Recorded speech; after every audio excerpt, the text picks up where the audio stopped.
साथियों, जय भीम। जय भारत, जय संविधान, जय मंडल, जय जोहार। जय लोकतंत्र, जय विज्ञान, जय जवान, जय किसान। गरीब, कमजोर जिंदाबाद, भारतीयता जिंदाबाद। हमारी सेना और सैनिक बल, हमारी पुलिस, हमारे सुरक्षा कर्मी, तमाम वो सब जिंदाबाद जो जिनसे मिलकर देश बनाए, ये देश चल रहा है। जिंदाबाद। उनको बधाई। जो देश की सीमाओं पे खड़े हैं उनको बधाई। दुश्मन से रक्षा के लिए जो देश के अंदर खड़े हैं उनको भी बधाई कि उनकी वजह से हम लोग सुरक्षित हैं। प्यारे साथियों, ये महत्वपूर्ण लाइव है और इसके जरिए एक आसान ये है कि जो मैं कहना चाहता हूं वो सारी बातें बिना टोका टोकी के आप तक पहुंचा पाता। ये माध्यम है। मैं धन्यवाद करूंगा सोशल मीडिया बनाने वालों का। इन्होंने एक ऐसा माध्यम बनाया कि आप दुनिया में, देश में के किसी कोने में बैठ के मेरे द्वारा कही गई बातों को उसी समय में सुन सकते हैं और अपना उन बातों को मैं आप तक पहुंचा सकता हूं। इसके लिए मैं सोशल मीडिया का भी धन्यवाद दूंगा। प्यारे साथियों, मैं अपनी बात को शुरू करने से पहले हक वंचित, कमजोर, किसान कमेरे कौमों में जन्मे सभी संतों, गुरुओं और महान पुरुषों को नमन करता हूं। उन महान पुरुषों को जिनका एक बहुत बड़ा योगदान इस देश को बनाने, सजाने, जागरूक करने और यहां तक पहुंचाने में। मैं महामानव तथागत बुद्ध, जगत गुरु सदगुरु रविदास जी महाराज, गुरु नानक देव, संत कबीर, गुरु घासीदास, संत गाडगे जी महाराज, नारायणा गुरु, गुरु वाल्मीकि जी, अखंड ज्योति सदगुरु समनदास जी, तमाम उन गुरुओं संतों को याद करता हूं जिन्होंने समाज को सही रास्ते, अंधविश्वास, पाखंडवाद, छुआछूत, भेदभाव, बुराइयां छोड़ने के लिए प्रेरित किया, बुरी कुरीतियां छोड़ने के लिए प्रेरित किया। उन तमाम गुरुओं को याद करता हूं। देश के अमर शहीदों को भी याद करता हूं जिनके बलिदान से देश बन पाया, देश को आजादी मिली। शहीद करतार सिंह सराबा, सैयद आजम सरदार भगत सिंह जी, शहीद उधम सिंह जी, सुखदेव जी, चंद्रशेखर आजाद जी, अशफाक उल्ला खां साहब, सहदेव साहब, तमाम उन वीरों को, क्रांतिकारियों को जिन्होंने बलिदान दिए हैं, उन सबको याद करता हूं। मैं राष्ट्रपिता ज्योतिबा फूले, छत्रपति साहू जी महाराज, बाबा साहब अम्बेडकर, ईवी रामानायकर पेरियार ललई यादव, ईवी रामानायकर स्वामी, पेरियार ललई यादव, मामना राम सुवर्मा, बाबू जगदेव प्रसाद कुशवाहा, जननायक कपूरी ठाकुर, सर छोटू राम, सर कुंभाराम जी, बाबू शिवदयाल चौरसिया जी, ब्रह्मानंद लोधी जी, मान्यवर दीना भाना वाल्मीकि जी, मान्यवर काशीराम साहब, मां अवंतिका बाई लोधी, मां झलकारी बाई, मां फातिमा शेख, मां सावित्रीबाई फूले, मां फूलन देवी, तमाम वीरों को, वीरांगनाओं को नमन करता हूं।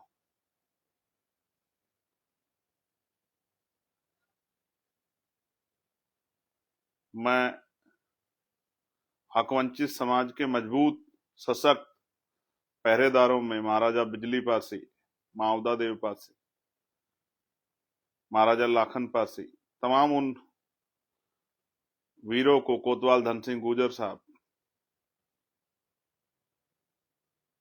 चौधरी चरण सिंह जी, तमाम उन महान विभूतियों को याद करता हूं जिनका देश में योगदान है। प्यारे साथियों, आज का ये महत्वपूर्ण लाइव शुरू करने से पहले 4 लाइनें मैं पढ़ूंगा। हालांकि मैं बहुत कविताएं लिखता नहीं हूं, पढ़ता तो हूं, लेकिन किसी की लिखी हुई मैं पढ़ रहा हूं, अच्छी लगी। हर अंधेरे के बाद सवेरा आता है, जो मेहनत करे वो मुकाम पाता है। रुकने से कुछ नहीं बदलता, जो चलता है वही अपनी मंजिल तक पहुंचता है। जो चलता है वही सफल होता है, जो चलता है वही कामयाब होता है। ये 4 लाइनें आपको मुझे मार्गदर्शित करने के लिए, हमारे मनोबल को बढ़ाने के लिए, हमें अंधेरों में रोशनी की किरण दिखाने के लिए बहुत है। इसलिए ये 4 लाइनें मैंने आपके सामने पढ़ी कि कहां से कहां तक का सफर, और अभी कितना सफर बाकी है नहीं जानते हम लोग, लेकिन सफर बाकी है। ये कितना बाकी है ये नहीं पता, लेकिन सफर बाकी है इस बात को तो जानते हैं। गांव से दिल्ली का सफर, हर एक साथी का संघर्ष, कितनी यातनाएं, कितनी परेशानियां, कितने जुल्म की इंतहा तक, जुल्म की इंतहा तक कि टूट जाए, कमजोर पड़ जाए, झुक जाए, रुक जाए, बिक जाए। जितने प्रयास किए जा सकते थे वो सब विफल। और मैं इस कड़ी में धन्यवाद दूंगा उन साथियों का जो चले थे इस आंदोलन में साथ, और जो आज भी चल रहे हैं, जो मेहनत कर रहे हैं। कि एक साथी का, चाहे वो कल हमसे जुड़ा हो, मैं उन सब साथियों का धन्यवाद करता हूं कि वो हम पे भरोसा करते हैं, हमारे साथ मिलके इस आंदोलन को आगे बढ़ाना चाहते हैं, खुद भी आगे बढ़ना चाहते हैं, और समाज के लिए, देश के लिए, प्रदेश के लिए कुछ करना चाहते हैं। प्यारे साथियों, 4 तारीख को कन्नौज में एक कार्यक्रम था जिसको रैली के रूप में आप देखते हैं,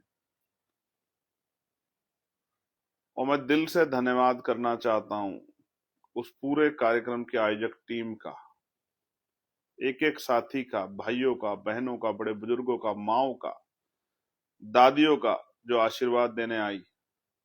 मोटरसाइकिलों पे मेरे भाई किस तरह से जो है एक एक पैसा जुटा के तेल की व्यवस्था करे, किस तरह से आते हैं। आज कुछ लोग आए थे शिकायत करने कि आगरा की रैली में हमारे यहाँ बसें नहीं पहुंच पाई। बड़े बुजुर्ग नाराज हुए, गुस्सा किया हम पे कि आपके आपकी बसें क्यों नहीं आई, हम जाना चाहते थे। मैं खेद प्रकट करता हूँ, क्षमा चाहता हूँ, माफ कीजिएगा कि आपके यहाँ बसों की कमी के कारण आपके यहाँ आप लोग जो आना चाहते थे वो उस तरह की व्यवस्था नहीं हो पाई, क्योंकि आप जानते हैं एक एक पैसा कार्यकर्ता जुटा के कोशिश तो करता है। मैं क्षमा प्रार्थी हूं कि अव्यवस्था का सामना आपको करना पड़ा। कमजोरों का आंदोलन है, कमजोरों को मजबूत बनाने के लिए आंदोलन है। शिक्षा, चिकित्सा, रोजगार, स्वाभिमान, सम्मान, कानून व्यवस्था, आपके जीवन को सगुम बनाने का जो है, सुगम बनाने का आंदोलन है। महापुरुषों के अधूरे कारवा को पूरा करने का आंदोलन है, महापुरुषों के अधूरे सपने को पूरा करने का आंदोलन है।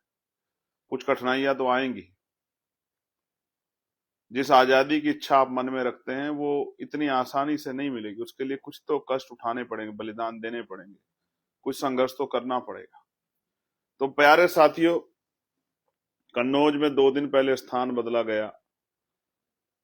शासन, प्रशासन और वहां के लोकल सरकारी नेताओं ने एडी चोटी का जोर लगाया कि कार्यक्रम विफल हो जाए। मैं दिल से धन्यवाद करता हूं कि आपने मुंह तोड़ जवाब दिया, अपनी मेहनत से, अपने संघर्ष से, अपनी ताकत बढ़ा के और काम आगे बढ़ा के जिस तरह से कार्यक्रम को सफल बनाया, मैं दिल से आपका आभारी। एक एक पार्टी कार्यकर्ता आपका आभारी है, और आप पार्टी के जो हमारे आपके जो हमारी पार्टी के नेता कार्यकर्ता, आपकी मेहनत को भी मैं सलूट करता हूँ।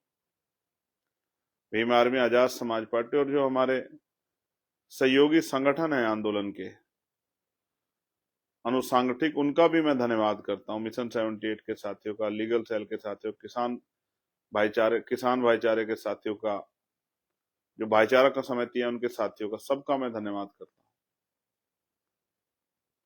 सम्मानित साथियों, कन्नौज की बधाई, लेकिन ऐसा नहीं कि सिर्फ बधाई से काम चल जाएगा। कन्नौज की बधाई है और खलीलाबाद के लिए चैलेंज है आपके सामने कि आगरा के प्यार को बढ़ा दिया 10 दिन बाद कन्नौज ने, और कन्नौज के प्यार को टक्कर देने का नंबर है खलीलाबाद, बस्ती, संत कबीर नगर, गोरखपुर, आजमगढ़ के साथियों का। और मैं कैसे आपके इस प्यार का धन्यवाद करूं कि मैं तो सिर्फ अपील करता हूं और आप लोग जो है काम छोड़ के निकल पड़ते हो। इस प्यार का शब्दों में मेरे पास जो है मैं उसको बयां नहीं कर सकता। आभारी हूं, समझने लगा हूं कि आप आंदोलन की आवश्यकता को समझने लगे हैं। आप समझने लगे कि जब हम सड़क पर जाएंगे, कार्यक्रम में जाएंगे, तो हमारी संख्या ही हमारी शक्ति है। आप इस बात को समझने लगे और मुझे उम्मीद है कि खलीलाबाद कन्नौज के का मुकाबला करेगा, पीछे नहीं रहेगा, हेल्दी कंपटीशन करेगा कन्नौज से। आज जो मेरी बात सुन रहे हैं, जहां तक मेरी बात पहुंचेगी उस क्षेत्र में, मैं उन सब से अपील करूंगा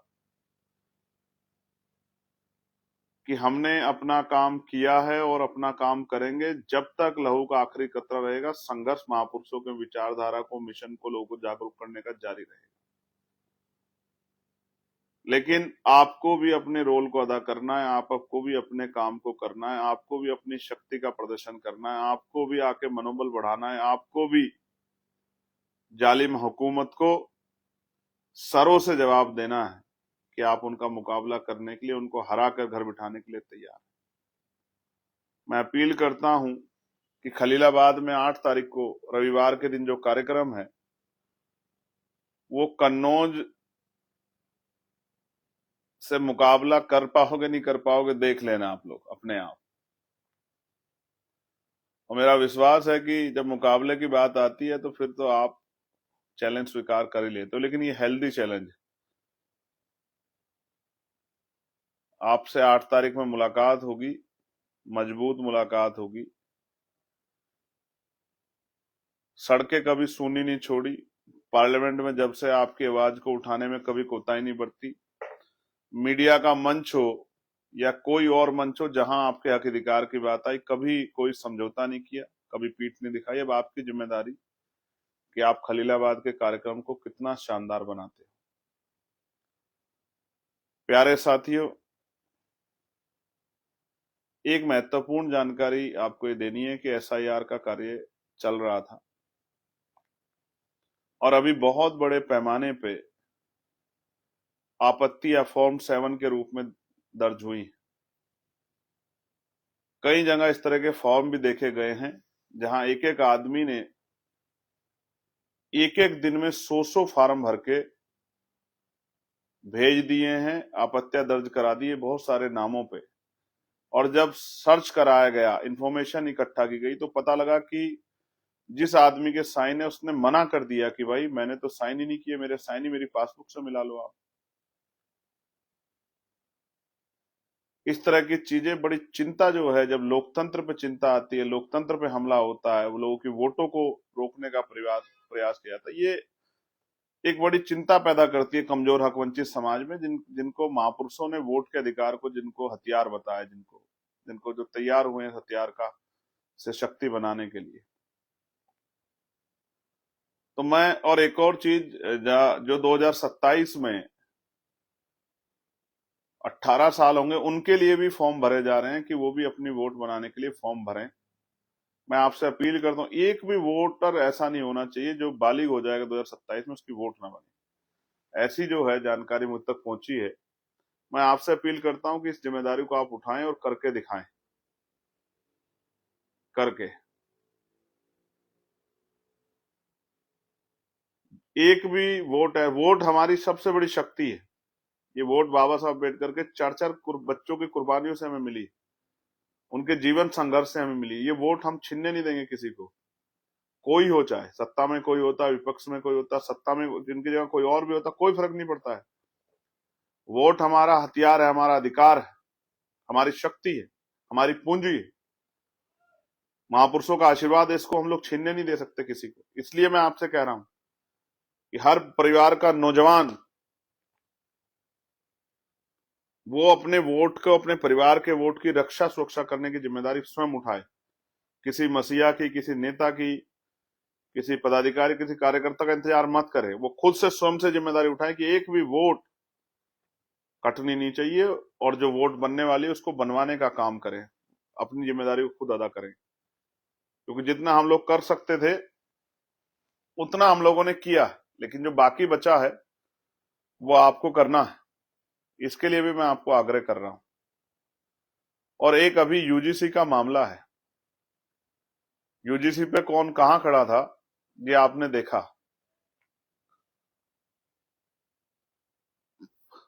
15% का पकड़ के हाथ और 85% को मारी लात। जिन्होंने 85% लोगों को लात मार के 15% लोगों को चयन किया, जिन्होंने अपने बच्चों की संस्थानिक हत्याओं पे आंखें मूंद ली, जो आज आपके अधिकारों पे, इतने बड़े अन्याय पे जो चुप हो गए, वो कितने हितैषी हो सकते हैं, इसका आकलन आप अपने और अपने परिवार में बैठ के करना। कमजोर वर्ग के लोगों, ये राजनीतिक बात नहीं है, समझदारी की बात है। जो आज इतनी सी चीजों पे समझौता कर गया, वो कल कैसे आपके अधिकारों की रक्षा करेगा? क्या इसका फैसला आपको आज नहीं तो कल करना ही है।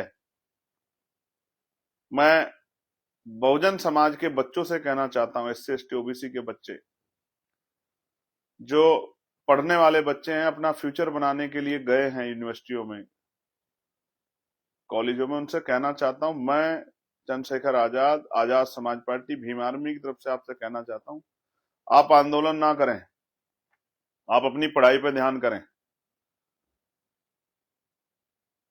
आप अपनी पढ़ाई पे फोकस करें, अपने दिमाग को इधर उधर मत भटकाएं। जिन नेताओं को आप वोट देते हैं उनकी जिम्मेदारी है कि वो आपके अधिकारों की रक्षा करें, वो आपको उपयुक्त माहौल दें, क्योंकि आप अपनी सबसे बड़ी शक्ति उनको सौंपते हो। आप भले ही हमसे नहीं जुड़े हुए हो, मगर मैं आपको वचन दे कहना चाहता हूं, 11 तारीख को दिल्ली में हमने प्रोटेस्ट कॉल किया है, और ये पहला है, आखिरी नहीं है।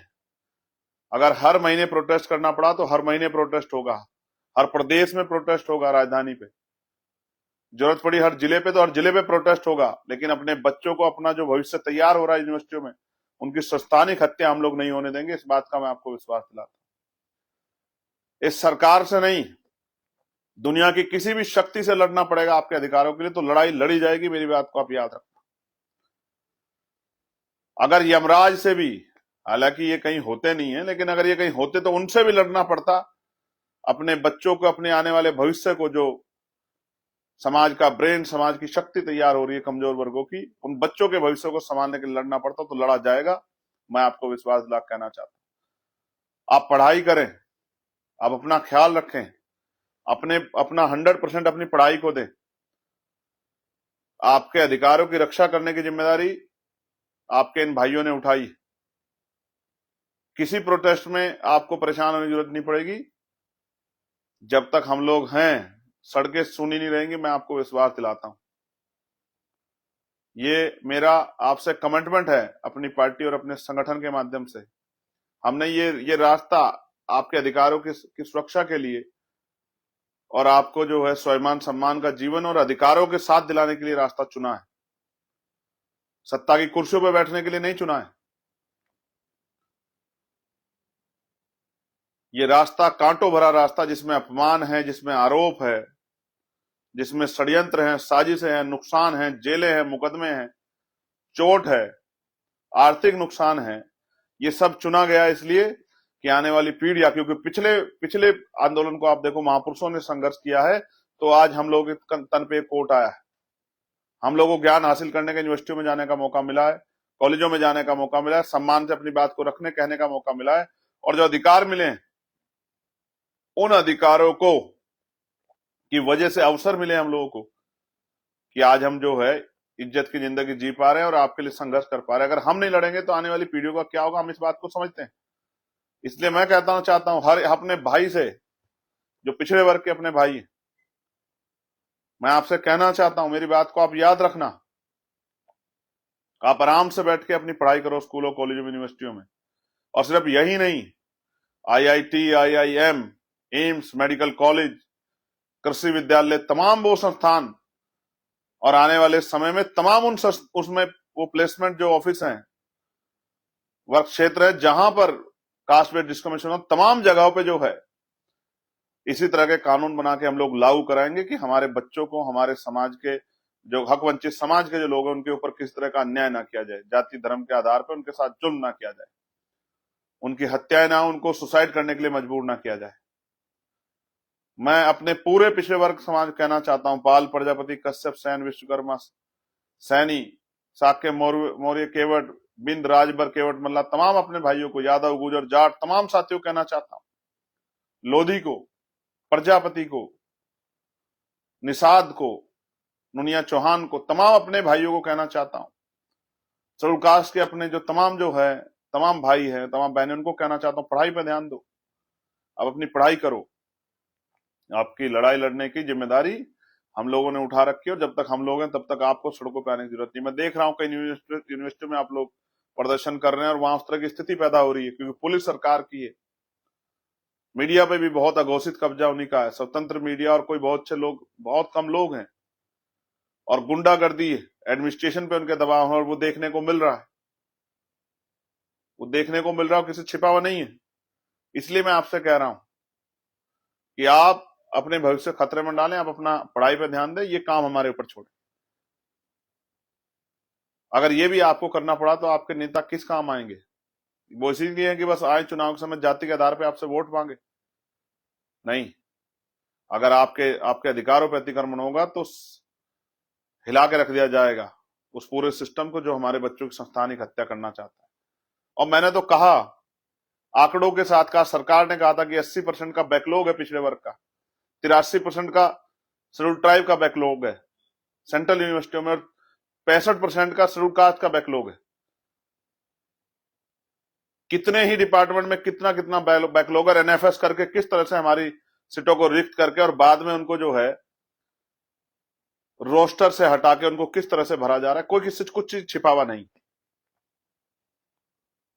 इसलिए मैं आपको कहना चाहता हूं, मैं बहुत दिन से कोशिश कर रहा, 2-3 दिन से आपको कहने की कि आप लोग मत परेशान हो। मैं देख रहा हूं आपके अंदर गुस्सा है, आपके अंदर तकलीफ है, आप अपनी लड़ाई लड़ने के लिए कोशिश करना चाह रहे हैं, लड़ना चाहिए, लेकिन अपनी आप पूरी एनर्जी अपनी पढ़ाई में लगा। जब तक लहू का आखिरी कतरा और आखिरी सांस है, ये लड़ाई हम लोग लड़ेंगे, लड़ाई जारी रहेगी। मैं आपको विश्वास दिलाता हूं, किसी दिन आपको ऐसा लगेगा कि आपकी आवाज को पीछे किया गया है। कहीं लड़नी पड़े, सुप्रीम कोर्ट में लड़नी पड़े, सड़क पे लड़नी पड़े, आंदोलन करना पड़े, जेल मुकदमे कुछ भी झेलना पड़े, हम लोग हैं, हम लोग बैठे हैं। लेकिन आप लोग अपनी पढ़ाई करो, अपने ऊपर ध्यान दो, और जिन जो जो जो साथी रिस्पॉन्सिबल हैं उनको भी, नौजवानों को कहना चाहता हूं, वो भी समझे हालात को।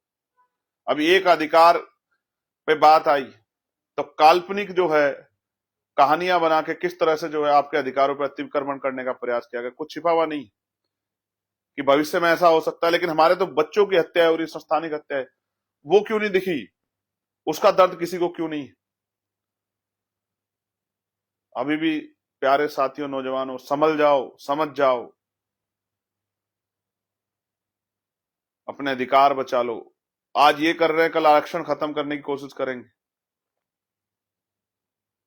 कल आपको शिक्षा नहीं देंगे, शिक्षा पे रोक लगाने की कोशिश करेंगे, कल परसों आपको इलाज नहीं देंगे, उस पर रोक लगाने की कोशिश करेंगे। उन्हें उसी व्यवस्था को लागू करने का काम ये सरकार कर रही है जिस व्यवस्था से महापुरुष हमें निकाल के लाए हैं संविधान के जरिए।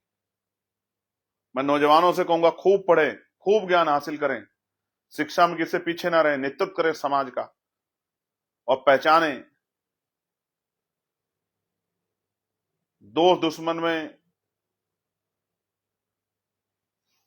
निगरानी के आधार पे, तथ्यों के आधार पे, विषयों के आधार पे, क्रिया प्रतिक्रिया के आधार पे फैसले लें, पहचानने की कोशिश करें कि कौन क्या कर रहा है।